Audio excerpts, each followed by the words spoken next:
Assalamualaikum warahmatullahi wabarakatuh. Anak-anakku sekalian yang berbahagia, alhamdulillah kita hari ini dapat berjumpa kembali dalam pembelajaran mata pelajaran bahasa Indonesia ya.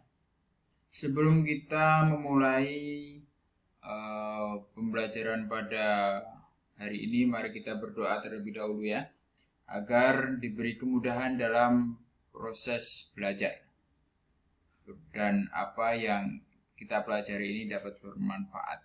Berdoa, mulai.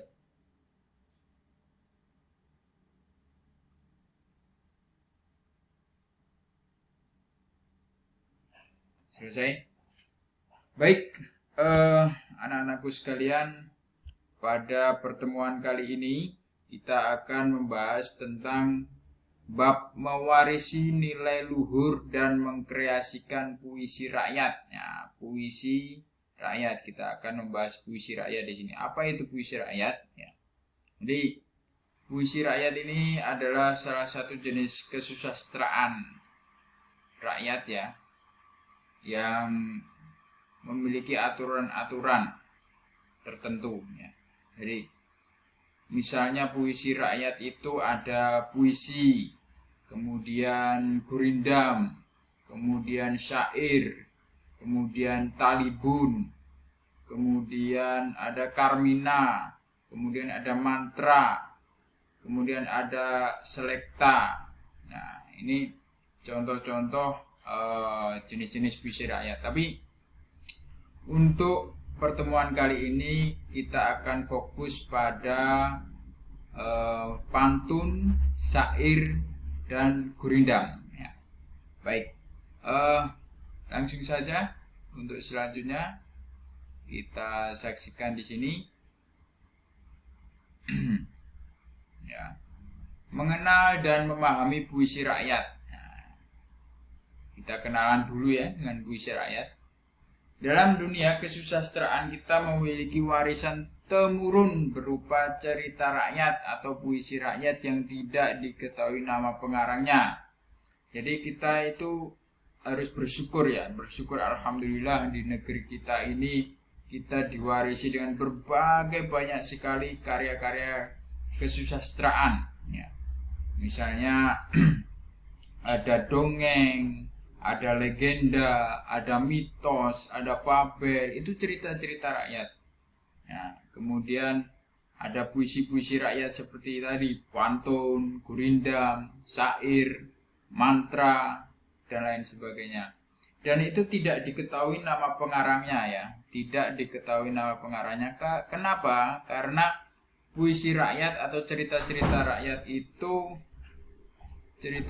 rakyat itu dari mulut ke mulut ya, dari mulut ke mulut, tidak dibukukan. Beda kalau sastra-sastra modern seperti novel, cerpen, kemudian kumpulan-kumpulan puisi modern, puisi kontemporer, itu semua ada tertulis nama pengarangnya ya. Oke, kayak pengarangnya Khairil Anwar, kemudian Taufik Ismail, dan lain sebagainya. Banyak sekali pengarang sastra Indonesia.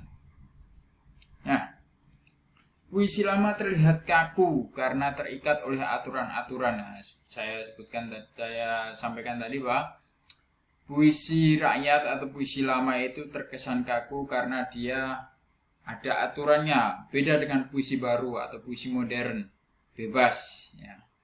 Yang penting ada nilai rasanya. Tapi kalau di puisi lama itu ada aturan-aturannya. Oke, kita lanjut. Membaca puisi. Nah, membaca puisi rakyat.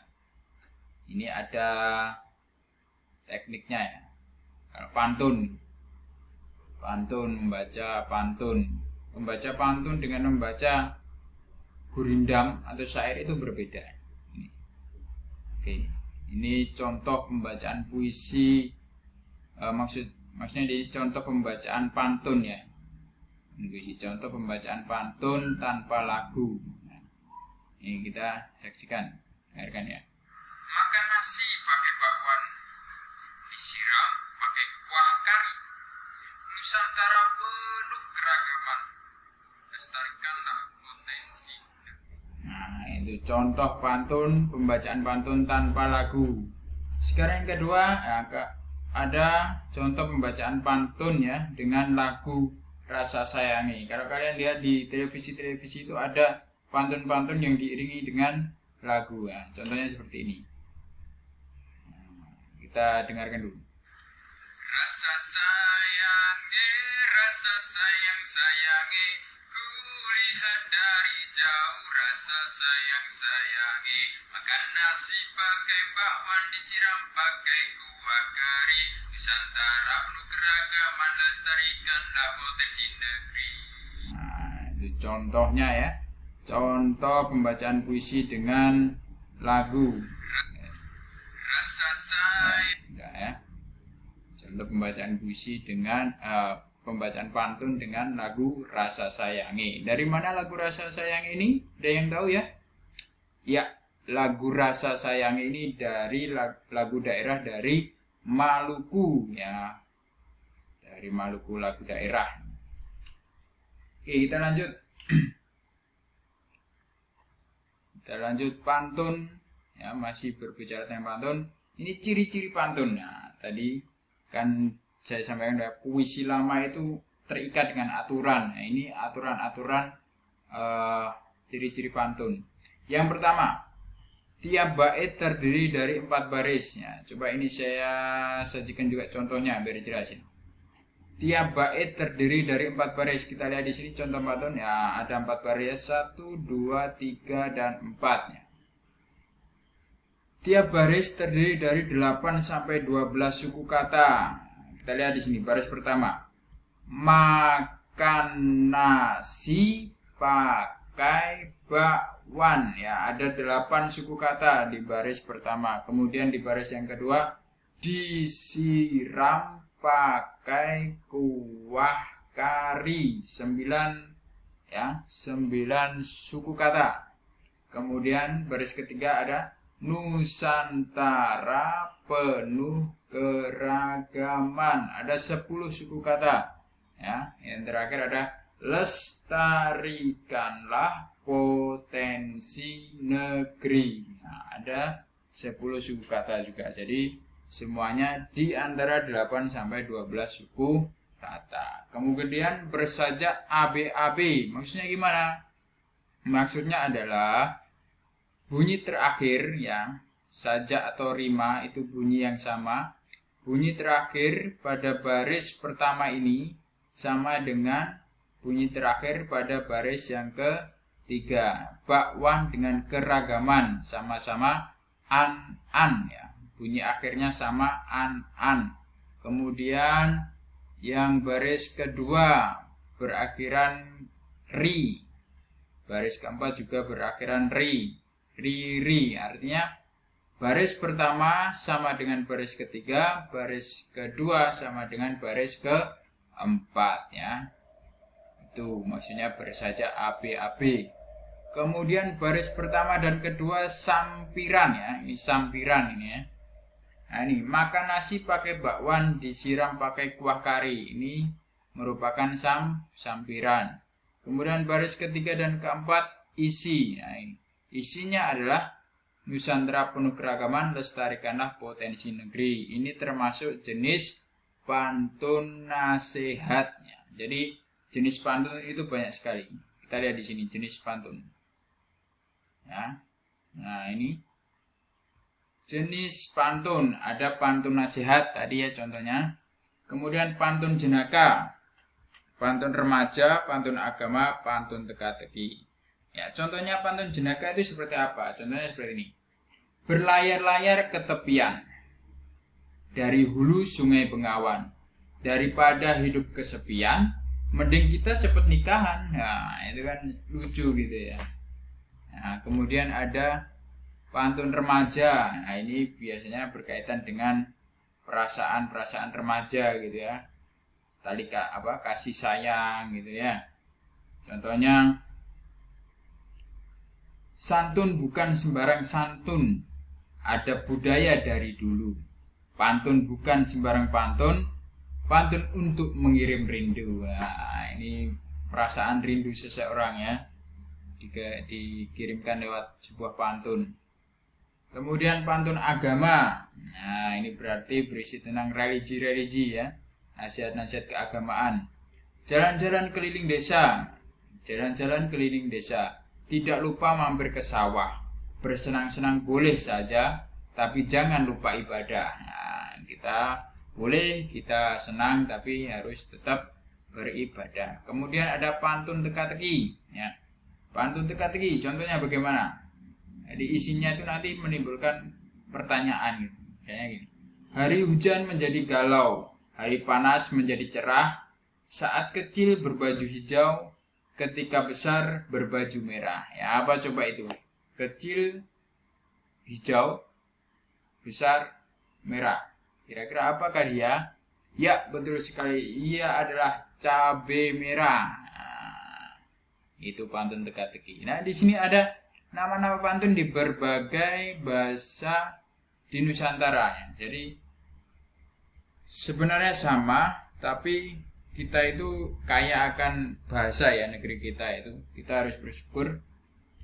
Kalau di Tabalok, bahasa Tabalok itu ada tonton. Kalau bahasa Jawa itu tuntun. Bahasa Toba itu pantun. Baik, selanjutnya di sini kita lihat dulu ya. Contoh gurindam ya. Contoh pembacaan gurindam, kita dengarkan dulu sama-sama.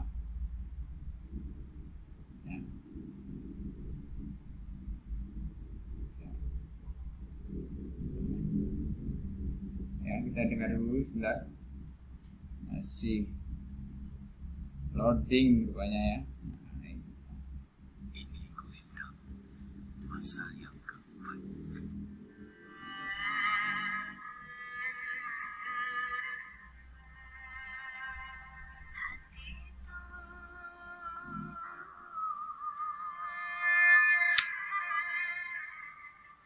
Kerajaan di dalam tubuh,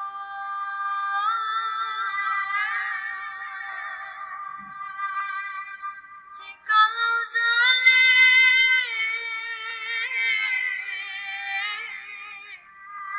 segala anggota pun roboh.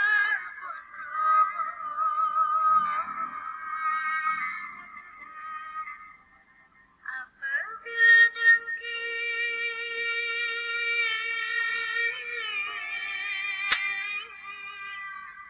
sudah bertanah. Ya, itu cuplikan sedikit ya, contoh pembacaan gurindam ya. Tidak usah sampai selesai karena ini 5 jam durasinya. Ya, kita lanjut. Itu saya berikan cuplikan contoh pembacaan gurindam ya.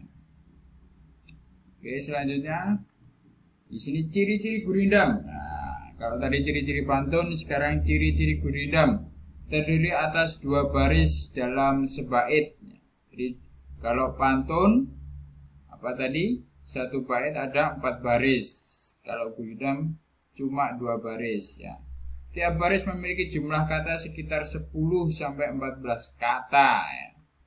Kemudian bersaja A, A, B, B, C, C dan seterusnya, D, D, E, E dan seterusnya ya. Kemudian merupakan satu kesatuan yang utuh. Jadi semua itu merupakan satu kesatuan. Jadi antara bait satu dengan yang selanjutnya itu nyambung. Kemudian baris pertama berisi soal, masalah atau perjanjian, sedangkan baris kedua berisi jawaban.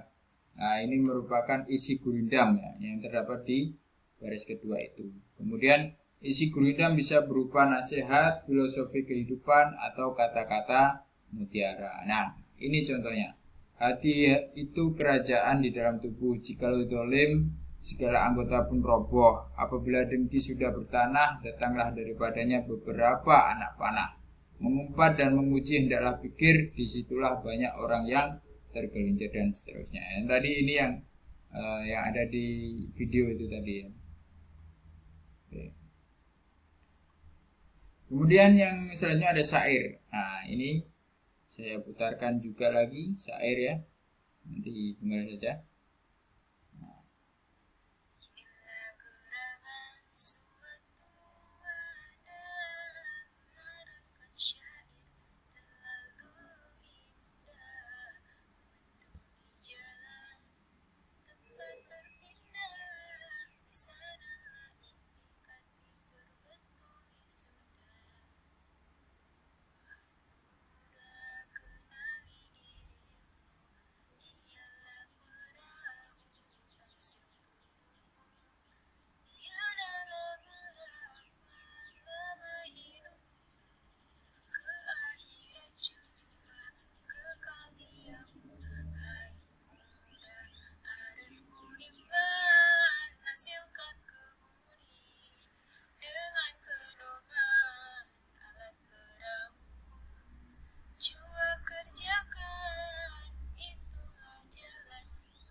Nah, itu contoh sebuah pembacaan syair dilakukan ya. Nah, itu syair, semuanya isi, berbasis. Oke, selanjutnya ini masih syair, ciri-cirinya ya. Yang pertama, setiap bait terdiri dari 4 baris ya, sama seperti pantun. Satu bait terdiri dari 4 baris. Setiap baris ya, kalau pantun setiap baris terdiri dari 8 sampai 12 suku kata. Kalau syair itu terdiri dari 8 sampai 14 suku kata ya. Kemudian bersajak a, jadi sama antara bunyinya sama antara baris 1 sampai ke 4 bunyinya sama a. Kemudian semua baris adalah isi ya. Kalau pantun tadi yang baris pertama, kedua sampiran, 3, 4 isi, tapi kalau syair semuanya adalah isi.